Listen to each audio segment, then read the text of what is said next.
time you walk into the room, got me feeling crazy, shot my heart boom boom. Any other boy would stare, but me I look away, cause you're making me scared. Trying not to breathe, 1, 2, 3.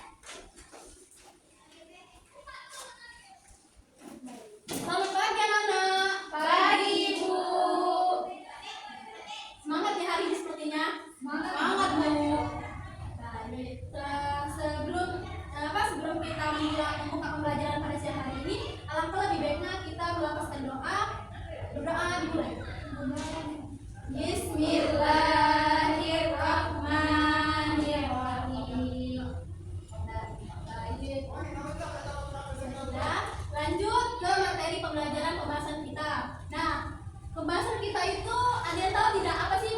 Apa pembelajaran pada siang hari ini? Tentang ekosistem, rantai makanan, dan jaring-jaring makanan, Bu.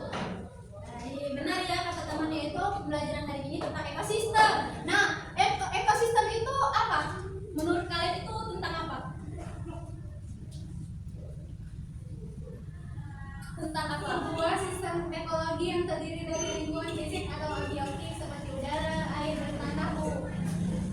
Ya benar yang kata temannya tadi kalau sebuah sistem ekologis ya. Nah, Ibu perjelas lebih jelas lagi ya. Kalau ekosistem adalah sebuah sistem ekologi yang terdiri dari lingkungan fisik yang terbagi menjadi dua bagian. Yang pertama itu adalah abiotik. Seperti contohnya itu udara, air, dan tanah. Kalau sedangkan biotik itu seperti tumbuhan, hewan, dan mikroorganisme yang saling berinteraksi satu sama lain dengan lingkungannya. Lalu materi yang kedua itu tentang rantai makanan. Ada yang tahu tidak rantai makanan itu apa siklusnya? Perusahaan energi dan nutrisi dari satu organisme ke organisme lainnya, Bu. Kalau rantai makanan itu adalah urutan transfer energi dan nutrisi dari suatu organisme ke organisme lain dalam sebuah ekosistem. Nah, mengapa bisa dikatakan seperti itu? Karena kita bisa lihat di gambar ya, gambar tentang jaringan makanan. Nanti Ibu akan menampilkan sebuah video tentang tentang rantai makanan ya. Tapi sebelum itu kita lanjutkan dulu ke materinya. Setelah itu baru Ibu tampilkan. Lalu Ibu berjelas lagi kalau ini ekosistem atau rantai makanan itu tidak hanya terbagi cuma ke rantai makanan. Ternyata ada beberapa seperti jaring-jaring makanan. Adalah representasi kompleks dari hubungan makanan yang saling terkait di dalam sebuah ekosistem. Berbeda dengan rantai makanan yang hanya menunjukkan satu jalur transfer energi, tetapi energi dari suatu organisme ke organisme lain. Jaring-jaring makanan mencakup semua jalur makanan yang ada di dalam ekosistem tersebut. Nah, ini mencakup banyak rantai makanan yang saling terhubung melalui berbagai organisasi yang dimiliki. Banyak hubungan makanan dengan organisme lain. Jaring-jaring makanan mencerminkan kompleksitas ekosistem dan interaksi yang terjadi di dalamnya, seperti gambar samping ya. Lanjut. Nah, yang kedua itu tentang faktor atau kondisi yang mempengaruhi ekosistem. Nah, ternyata tidak hanya ekosistem tentang rantai makanan, jaring-jaring makanan, ternyata di ekosistem juga ada dong faktor atau kondisi yang bisa mempengaruhi ekosistem. Nah, di sini sudah Ibu jelaskan, Ibu tampilkan sedikit, ada 5 poin kan. Nah, 5 poin dari materi yang Ibu tampilkan itu seperti yang pertama itu ada faktor abiotik. Ini termasuk faktor atau fisik dari kimia seperti suhu, kelembaban cahaya matahari, curah hujan, pH tanah atau air, dan ketersediaan nutrisi. Faktor-faktor ini mempengaruhi distribusi dan kelangsungan hidup organisme dalam ekosistem. Lalu yang kedua itu ada faktor biotik. Nah, ini mencakup interaksi antara organisme hidup dalam ekosistem, termasuk persaingan antar spesies, predasi, herbivori, parasitisme, dan kompetensi untuk sumber daya seperti makanan, tempat tinggal, dan ruang hidup. Lalu yang ketiga itu ada kehadiran manusia. Nah, aktivitas manusia seperti deforestasi, urbanisasi, polusi, perubahan kimia, dan penggunaan lahan dapat memiliki dampak signifikan pada ekosistem. Lalu juga ada yang keempat, interaksi antara spesies. Nah, bisa dijelaskan ya? Yang bagian keempat, interaksi Itu kan interaksi antar spesies. Itu hubungan antara berbagai spesies dalam ekosistem, baik dalam bentuk simbolis, predasi, atau kompetisi. Memainkan peran penting dalam menentukan struktur dan fungsi ekosistem. Baik, terima kasih untuk penjelasan dari Kia dan teman kita tadi. Selanjutnya Ibu ambil alih yang kelima itu poin kelima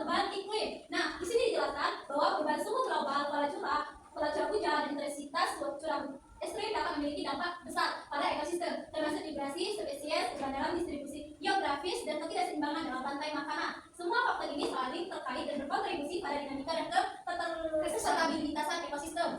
Lalu lanjut, yang kelima itu, poin kelima itu tentang pelestarian makhluk hidup. Nah, pelestarian makhluk hidup adalah upaya untuk melindungi, mempertahankan dan mengelola keberlanjutan populasi dan habitat. Terus ada juga penjelasannya berbagai spesies organisme hidup. Tujuannya adalah untuk mencegah penggunaan spesies, menjaga keberagaman hayati, dan memastikan bahwa ekosistem tetap seimbang dan berfungsi dengan baik. Hal ini melibatkan berbagai tindakan termasuk pembuatan taman nasional dan cagar alam, perlindungan habitat, upaya konservasi dalam penangkaran, pengendalian spesies invasif, pengaturan perburuan dan penangkapan ikan, serta pendidikan masyarakat tentang pentingnya pelestarian alam. Nah, pelestarian makhluk hidup penting untuk menjaga keseimbangan ekosistem, menyediakan sumber daya alam bagi manusia dan melihara warisan alam yang berharga bagi generasi mendatang. Nah, itulah penjelasan tentang ekosistem, rantai makanan dan dari makanan, dan faktor atau kondisi mempengaruhi ekosistem, lalu pelestarian makhluk hidup. Setelah dari penjelasan ibu itu, ibu rasa mungkin sudah cukup jelas ya dari penjelasan ibu. Nah, selanjutnya ibu akan memberikan kalian tugas. Nah, tapi sebelum ibu memberikan kalian tugas, ibu akan menampilkan sebuah video yang ibu kasih tahu sebelumnya tentang rantai makanan kan. Halo adik-adik, kembali lagi dengan kakak. Hari ini kakak akan menjelaskan tentang rantai makanan. Topik pembelajaran kita kali ini adalah tentang pengertian rantai makanan. Rantai makanan adalah perjalanan makan dan dimakan dengan urutan tertentu antar makhluk hidup. Komponen rantai makanan yang pertama adalah produsen. Produsen adalah makhluk hidup yang dapat menghasilkan makanannya sendiri. Contohnya adalah rumput, padi, dan lain-lain. Yang kedua adalah konsumen. Konsumen yaitu makhluk hidup yang bergantung pada makhluk lain karena dia tidak bisa memproduksi makanannya sendiri. Konsumen dibagi menjadi konsumen primer atau konsumen tingkat 1, konsumen sekunder atau konsumen tingkat 2, dan konsumen tersier atau konsumen tingkat 3. Konsumen primer atau konsumen tingkat 1 adalah makhluk hidup yang memperoleh energi langsung dari produsen. Umumnya, hewan pada tingkat ini adalah herbivora atau pemakan tumbuhan. Yang kedua adalah konsumen sekunder. Konsumen sekunder atau konsumen tingkat 2 adalah makhluk hidup yang memperoleh makanan dari konsumen tingkat 1. Umumnya, hewan pada tingkat ini adalah karnivora atau pemakan daging. Yang ketiga adalah konsumen tersier. Konsumen tersier atau konsumen tingkat 3 adalah makhluk hidup yang memperoleh makanan dari konsumen tingkat 2. Contoh konsumen adalah tikus dan ular. Komponen yang ketiga adalah pengurai atau decomposer. Pengurai adalah makhluk hidup yang menguraikan kembali zat-zat yang terdapat dalam tubuh hewan dan tumbuhan yang telah mati. Contohnya adalah jamur dan bakteri. Adapun contoh rantai makanan adalah sebagai berikut. Padi menggunakan energi cahaya dari matahari untuk berfotosintesis. Proses ini membuat tumbuhan bisa menghasilkan makanannya sendiri.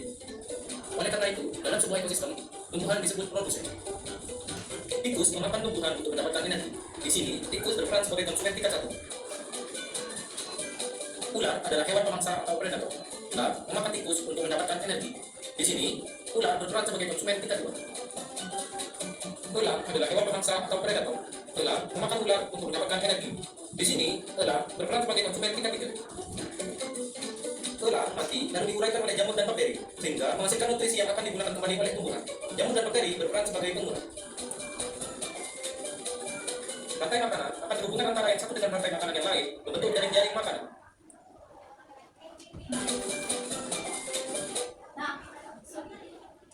Nah itu baiklah, itu sudah video sudah tertonton. Mungkin ibu rasa kalian sudah jelas tentang apa sih rantai makanan itu, apa sih hubungannya tentang ekosistem ya. Kalau kalian tadi nonton tentang rantai makanan, ibu akan memberi kalian tugas individu. Nanti kalian bisa kalian mengisi di kolom kosong ini. Kalian sesuaikan saja seperti ibu contohin ya. Nah, di sini kan ada rumput, terus ada galak, ada katak, ular, terus ada apa namanya elang, lalu ini jamur. Nanti kalian sesuaikan di kolom ini seperti kayak misalnya nih rumput itu termasuk dalam apa? Misalnya kalau tadi bisa jawab misalnya itu, oh ini rumput ini termasuk di produsen, oh tulis di sini produsen. Lalu juga nanti misalnya di sini juga belalang nih, misalnya belalang termasuk di bagian apa? Atau konsumen 1 kah? Atau konsumen 2? Atau konsumen 3? Kalian isi sesuai di kolom di atas ya.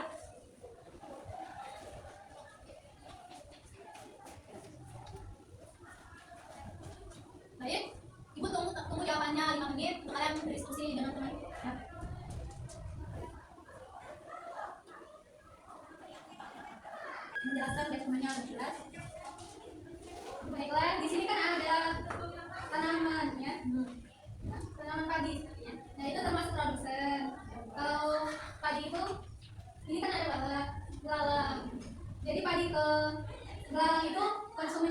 konsumen primer ya. Nah, selanjutnya padi ke kata konsumen sekunder. Selanjutnya padi ke ular konsumen tersier. Ular ke hewan konsumsi final. Nah, selanjutnya hewan ke jamur dekomposer. Ya benar, terima kasih. Beri ini, beri. Terima kasih telah mempresentasikan hasil diskusi pada siang hari ini dari materi Ibu. Selanjutnya Ibu akan sedikit lagi. Ya, selanjutnya sebelum itu Ibu akan menyimpulkan materi Ibu dulu tentang ekosistem ya. Ekosistem. Nah, kesimpulan dari pembelajaran kita pada hari ini tentang ekosistem, terus rantai makanan, jaring makanan, faktor dan faktor atau kondisi yang mempengaruhi ekosistem, lalu pelestarian makhluk hidup, itu bisa kita ambil kesimpulannya itu adalah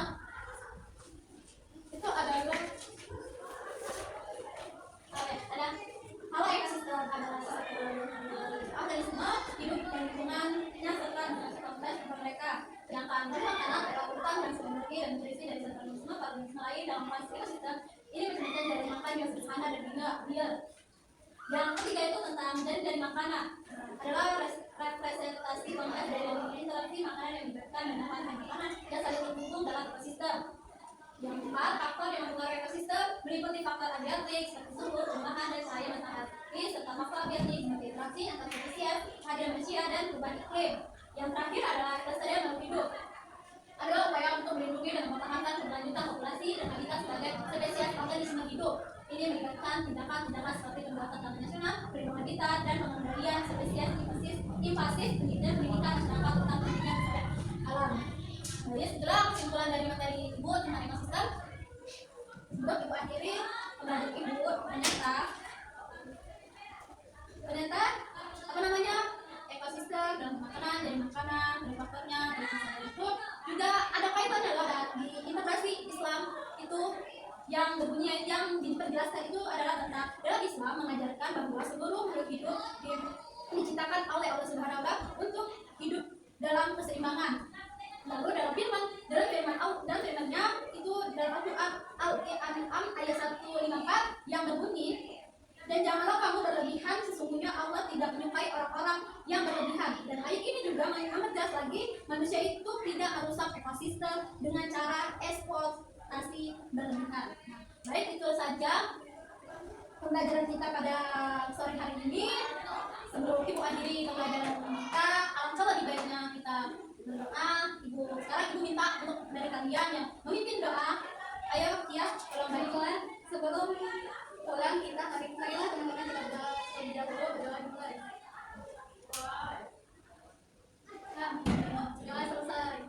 Terima kasih ya sudah mau membantu Ibu. Untuk sekali lagi Ibu, jika ada salah kata Ibu mohon maaf. Ibu akhiri, wassalamualaikum warahmatullahi wabarakatuh.